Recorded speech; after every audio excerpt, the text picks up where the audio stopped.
This Pop-It Fidget toy game is a self-contained two-player game where players try to be the one to force their opponent to press the last bubble into its hole.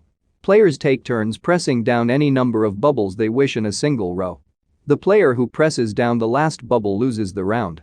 Whoever wins 3 of 5 rounds wins the game. It's a quick, easy game and can be played anywhere and wherever you go. All you need is this Pop-It Fidget toy and someone to play with.